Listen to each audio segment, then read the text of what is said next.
charter schools versus traditional public schools, they need to be held to the same level standard, except for taxation. I don't believe charter schools should be allowed to levy property taxes. I think they need to be on the same level standard as traditional public schools in terms of oversight and regulation. And I say shame on the Department of Education for being asleep at the switch all these years, for not actually enforcing what they have in the books. Okay.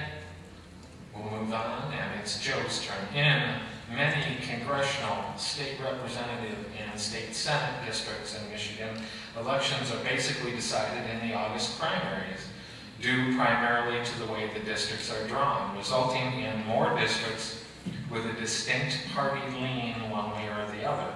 How would you reform the system by which our congressional, state representative, and state senate district lines are drawn every 10 years? Should this apply down to the local level, county commissions as well? No, I'm asking about state and congressional. Okay, Court of Appeals? No. Okay. I'll tell you, if you take a look at the districts, I was involved in the redistricting process. We heard throughout the process that there was accusations of gerrymandering, but it was my bill that actually set up the state legislative districts for the state house and the state senate. And I tell you what, it was maybe the most bipartisan issue, potentially divisive issue that we did in the state senate. Nearly half of the Democratic caucus supported what we put forth. In fact, the House Black Caucus actually took us to court, and it was thrown out because what we put forth was fair, legal, and constitutional.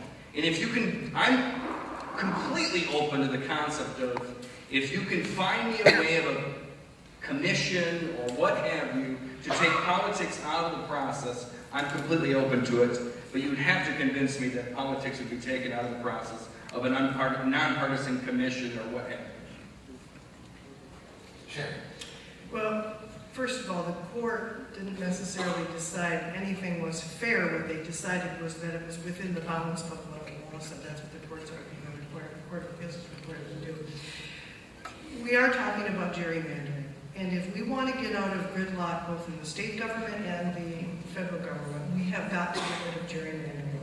If we can contact a space station, we can come up with a computer-generated model that sets up districts based on population and geography and not based on political affiliations. So if we ever want to really get back a government for the people, by the people, and of the people, we have got to do away with gerrymandering.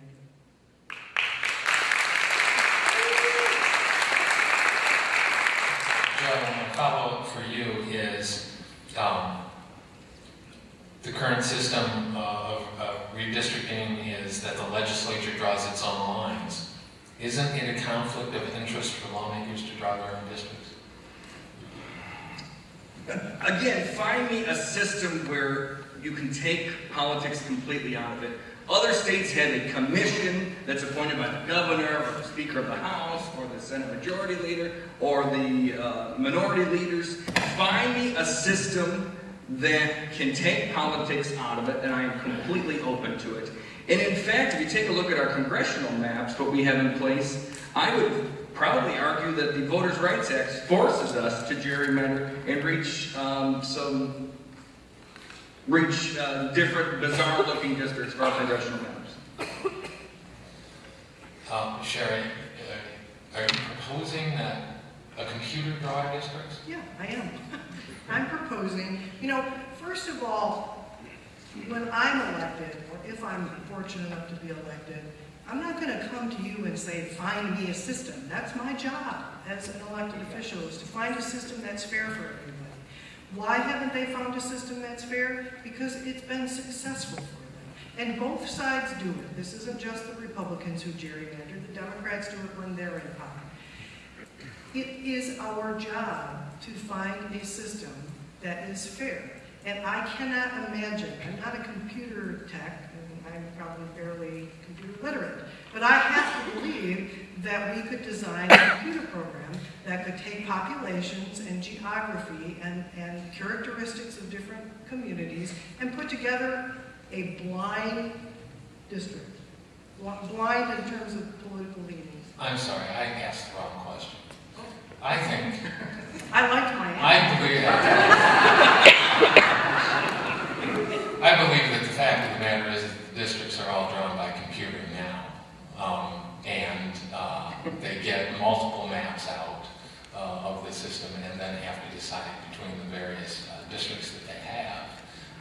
Having a computer do it still means decisions have to be made about which map gets adopted. Well, there's clearly human input, but there could be parameters that are drawn into a computer program that spits out one map that's based on population. If you look, the 8th congressional district, which this building is in right now, is the most bizarre-looking, gerrymandered congressional district that I've seen. It goes from Livingston County up to Ingham. It takes over a little piece of Oakland County. I think it drops down into Royal Oak. I mean, if there's a computer system being used now, it's not a computer program that's designed to take out political leanings. Because clearly, as you posed in your question, primaries are deciding elections because districts are gerrymandered to keep political seats safe. Michigan Constitution protects from referendum any law that contains an appropriation. The legislature has been criticized for using this provision to protect controversial laws from challenges at the ballot box, like the emergency manager law and the wolf hunt. Is it appropriate to use appropriations to protect bills from referendum, or should the provision be removed from the Constitution?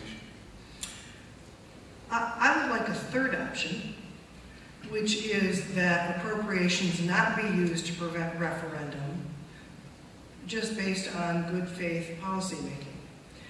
As a general rule, I think that when you have policymaking by referendum, in other words, when you have a whole lot of ballot initiatives showing up on your ballot, in my mind, it typically means that you're not satisfied with the policymaking that's being made in Lansing.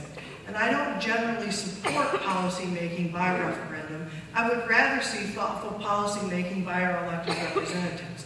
I think the fact that we've had so many ballot initiatives lately says to me that we aren't satisfied with policymaking. I'm not one that always rushes to amend the Constitution, so I don't know how I feel about actually amending the Constitution. Just because the provision is there does not mean the legislature has to use it. And that's where I think I have an objection.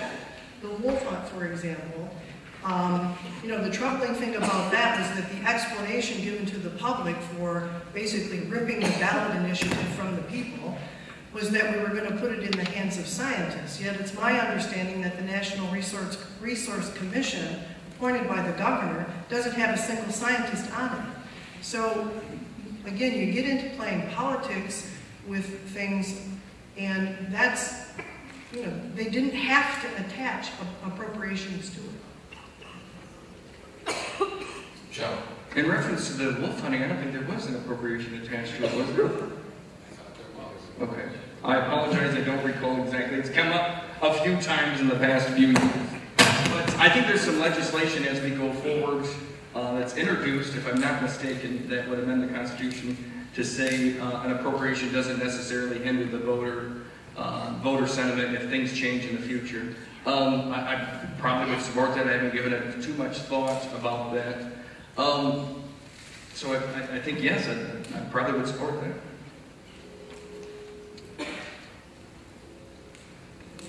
Several petitions have been submitted to the state calling for questions to be placed on the ballot.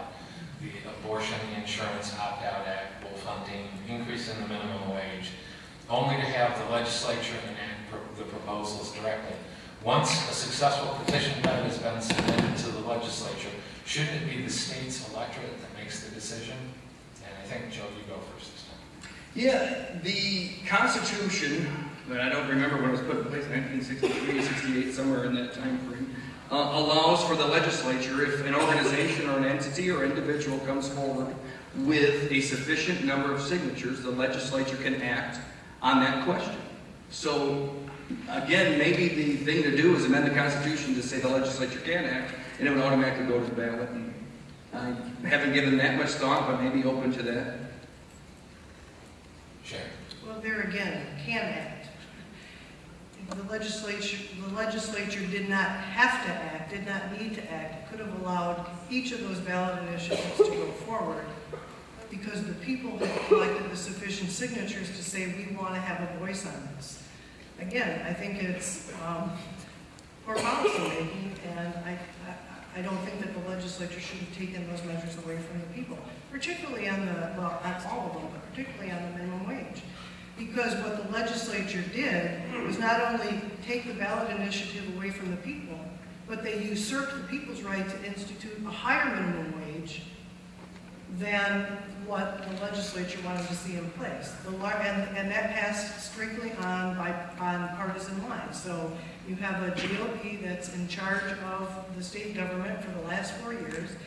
Their mantra is, at all costs, protect business because they're our special interest. And we don't want to make it a priority to have working people make a living wage. So we're going to take this out of the hands of the people. That's just wrong. I voted no. You voted no? Correct.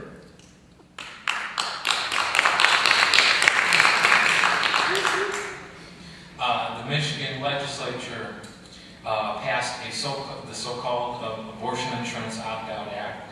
The law, as passed, forces women to purchase rape insurance, is the criticism, which on Michigan's individual insurance market is unavailable. The law banned insurance coverage for abortions with no exceptions for rape or incest. Would you support repealing this law? If not, why? And what would you offer instead, Shari? I absolutely would support repealing this law.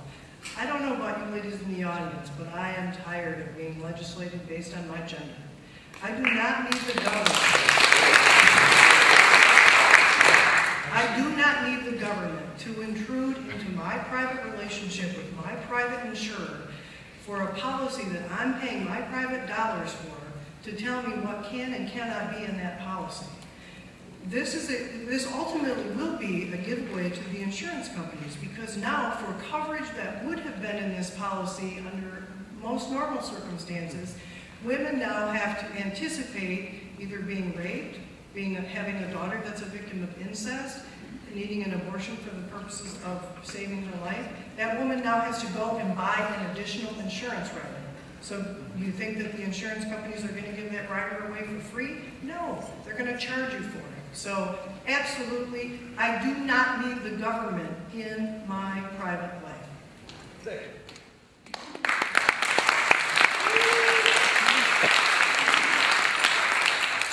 Joe, now. Good question.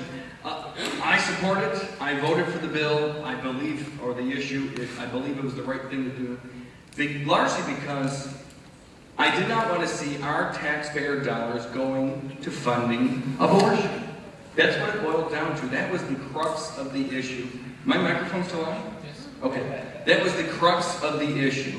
I do not feel that government should be funding abortion, period. And in fact, it also put us in compliance with the Obamacare federal exchanges that we have in place here in Michigan.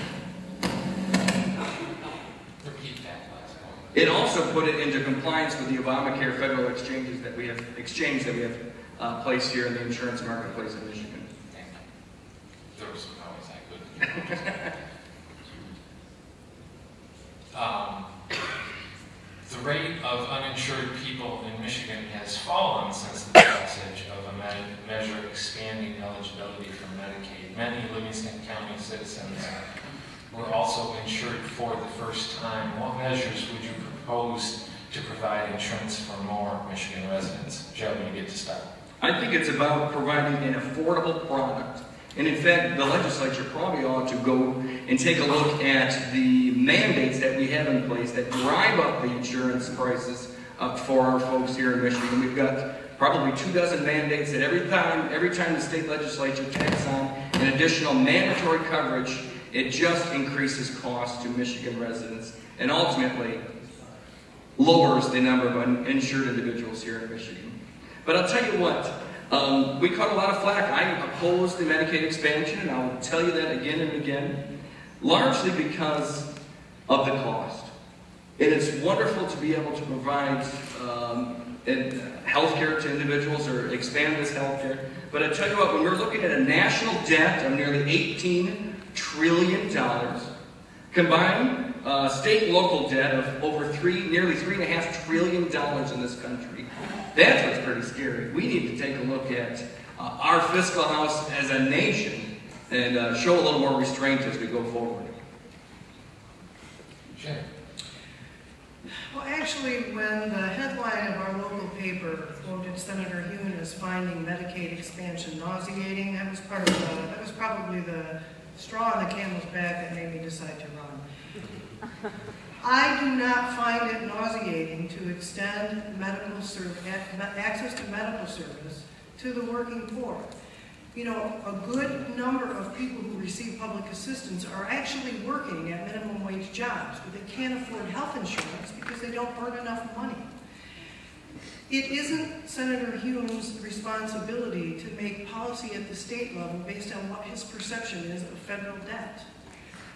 Every American deserves access to quality health care. It's that simple, and we have to stop balancing everybody's budget on the backs of the working poor. Because as this income gap gets wider and wider between the people who work at low-wage jobs and the CEOs, who's going to buy the CEOs' products? You know, a rising tide raises all boats. So I am absolutely in favor of the Medicaid expansion. The delay cost this state $720 million because the federal government was going to fund it at 100% and then 90%, I think, after the first 4 years. So this didn't save anybody money, it cost all of us money. We'll move on to a fresh subject, and Shari, you get to start this one. Fracking has been used in Michigan since 1952, and yes, many wells have been drilled using the process, but there are only 10 wells currently producing and about another dozen drilled that involve high-volume fracturing, which can involve the use of millions of gallons of water to fracture the well. Do you believe high-volume fracking is safe? Shari? No, I don't. First of all, we haven't been using horizontal high-volume hydraulic fracturing since 1952. We've been using some fracturing processes for vertical drilling, but it's only been in the last few years, maybe 5 or 6 years, that we've gone horizontal. Every fracking process takes up to 20 million gallons of fresh water out of our water table. These energy companies don't pay us a dime for that water. It is then mixed with deadly chemicals that they refuse to disclose to us until 90 days after they've been used. That's un-American. And then, when that flowback comes and that water comes back out of the fracking well, it's permanent toxic waste that has to then be trucked to an injection well, and we taxpayers then pay the DEQ to monitor that injection well forever. So, in a country that's based on due process meaning that we're entitled to notice so we can participate in what's going on in our communities, you cannot convince me that fracking is safe or consistent with our American values. We are entitled to notice before those chemicals are mixed with our fresh water. We are entitled to have a say. My opponent voted twice to erode the local government's control over regulating those sites. He's now apparently had a change of heart, and he's joined on to a bill with Senator Warren to give some local control back. But if we as communities don't have a say on that kind of a process in our communities, then this isn't the America that I know and love.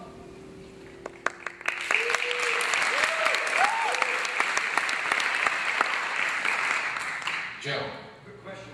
I'll tell you, the Department of Environmental Quality in Michigan has the probably poorest history in terms of being friendly and cozy with the business community in Michigan. And they have consistently said so far that fracking is safe in Michigan. I take them at their word as we go forward. And to correct something that you mentioned, I have to tell you that this bill I signed on, that Senator Warren, my good friend and colleague from Ann Arbor, does not have anything to do with fracking. But I do think that we should probably give some additional oversight or at the bare minimum notice to local governments so that they can let neighbors in on what's coming into the neighborhood. I need to follow. Go ahead.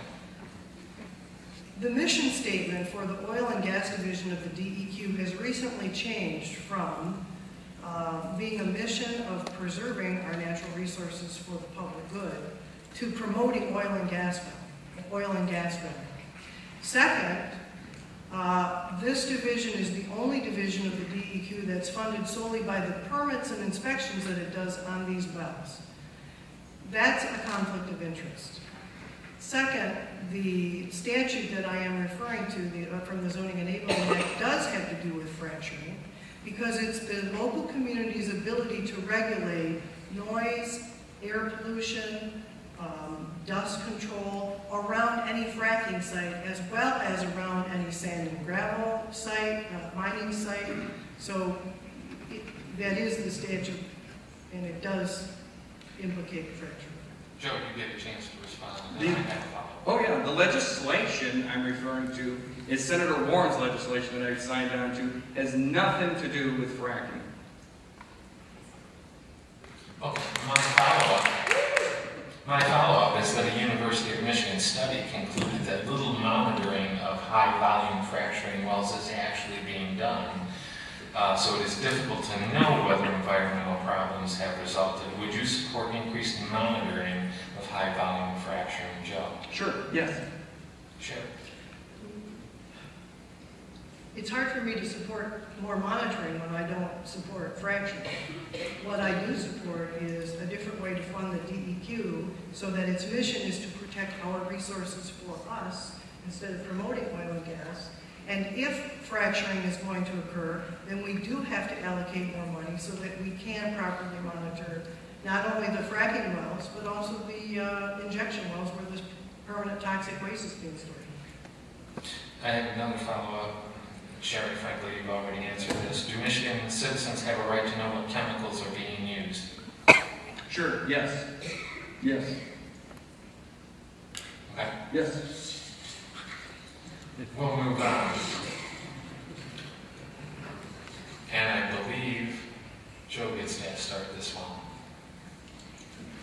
There are two major schools of thought on the right to work legislation recently passed by the Michigan legislature. One school of thought claims that the law will lead to more companies located in Michigan and bringing new jobs with them. The other school of thought is that the passage of right to work will take Michigan on a race to the bottom, resulting in more folks working for less. Which school of thought do you support, and what concrete evidence do you have to validate your opinion? I'm not sure I was in either strong camp on a school of thought. I didn't think that this was the cure-all. I voted for the legislation. I believed in the legislation, but I did not think that it was the cure-all for Michigan's financial woes. I voted for it because I thought it was the right thing to do. There's absolutely no reason that if I have an employee, that they have to pay someone else to work for me. And in fact, let's say I'm an employee in a unionized facility, and if I don't want to participate in the union, I don't have to, and the law allowed them to not have to contribute, which was absolutely the right thing to do.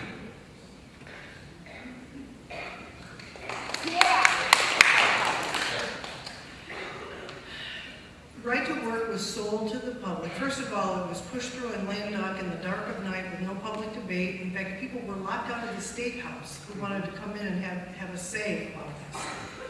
It was promised to be a panacea of job creation, which everyone now admits it is not.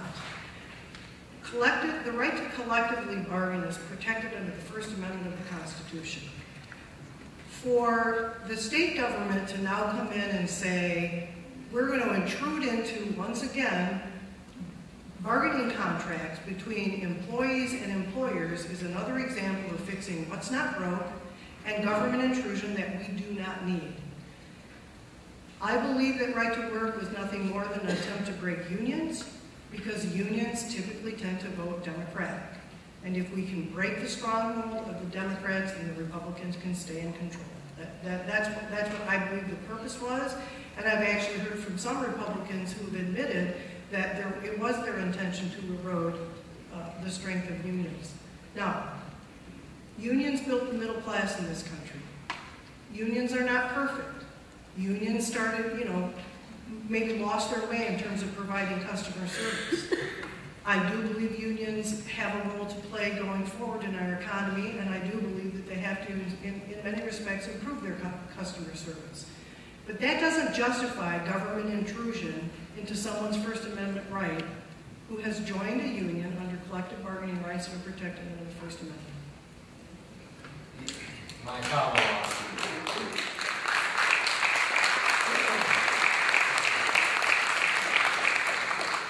Follow-up for Joe has right to work, produce jobs. According to the MEDC's website and in their analysis, analysts, they claim that within the 12 months after passage of right to work, there was a 33% increase in business investment, roughly $1.6 billion in business investment, an additional 9,400 jobs, again, within 12 months of passage of that legislation.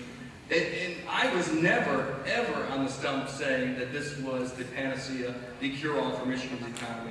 It was a matter of sticking up for folks like my mom, who was an MEA member for years and years and years, and whose union tossed her aside every step of the way. I thought it was the right thing to do, to give people freedom, to give them a choice that they don't want to become a member, and they don't have to pay. Yeah. Shari, my follow-up for you has right to work really cost unions membership? Well, so far I don't think it's cost as much in membership as the Republicans had hoped. I don't believe, and in fact I was at a Livingston, Good Morning Livingston, I think sponsored by the Hull Chamber in October, November timeframe last year, and Representative Bill Rogers admitted that no jobs had really been created. In fact, stated that he believed businesses were waiting to see who was elected in this coming election before they moved into the state. I'd also like to point out that the claims that the current administration and the current policymakers have created private sector jobs, I think they're claiming 200,000 private sector jobs, a good share of them came as a result of the auto bailout and the auto industry's getting back on their feet. Almost an equal amount of the rest of them came from privatizing public services. So when you privatize things like the food that's provided at the prisons, that creates private sector jobs at a cost to the public sector workers. So I don't think we've seen any real job creation, and I think that's why we're still third or fourth highest in unemployment in the nation. We are actually at time. I have a ton more questions here, but I'm going to wait for later. So we're out of time.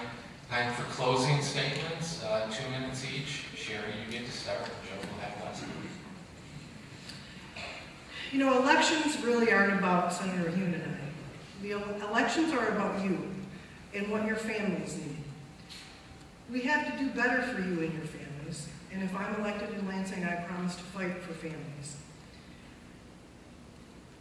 My opponent is a career politician, and I know that he's proud of his record, and I respect and thank him for his service. But the policies that have been in place over the decade that Senator Hune has been serving is not helping Michigan families. We cannot continue in this mindset that we're going to cut our way to prosperity. If we don't invest in our communities, nobody else is going to. There is no shovel coming with asphalt from the sky. It's got to be us. And I wish we didn't need to pay more taxes to fix our roads and fairly fund our schools, but things have gotten so out of control that that's where we're at. And I'm not going to lie to you about that.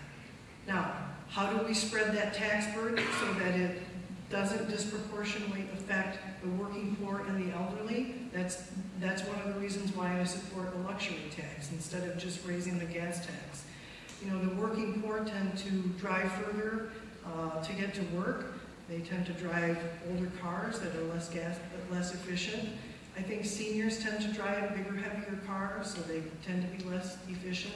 We need a tax system where everyone's paying their fair share and where we can do the things that we need in our community so that we can live and prosper together. I only want to say one more thing about the right to work thing, and that is this mentality of us versus them, penalizing our neighbors, attacking their pensions, attacking their union membership, as if somehow that's the reason that we're suffering. That's nonsense. We're all neighbors. We all live together. We cannot begrudge each other the decisions that we make and the benefits that we get from our employment. And I hope to have your vote.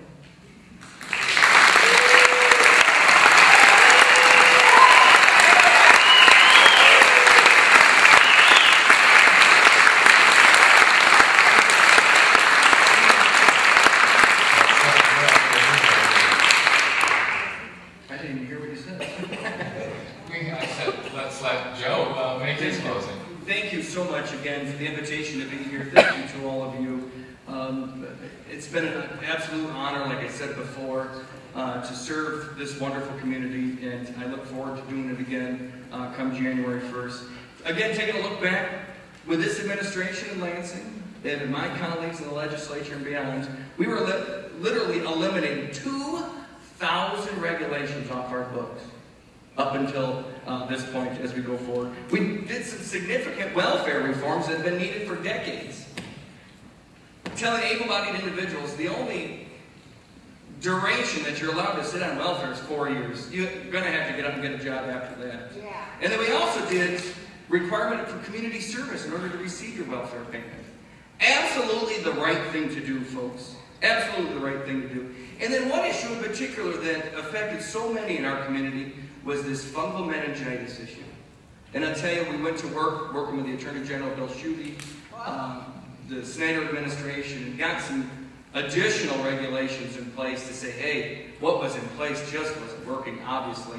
And the intention is to make certain that that awful situation never, ever happens again. As chairman of the Senate Agriculture Committee, I was able to negotiate with the government of Taiwan a wonderful thing for Michigan agriculture, soybeans and corn in particular. The Taiwanese government came in to visit our Livingston County farmers, and they signed an agreement to purchase several $billion of Michigan-specific agricultural products as we go forward.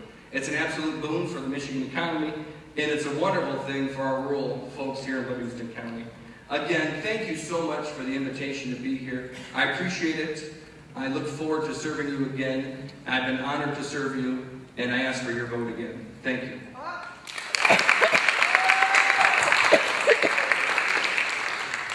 Thank you all for coming out. Thank you, candidates, for letting us put you under the bright lights and grill you for a bit.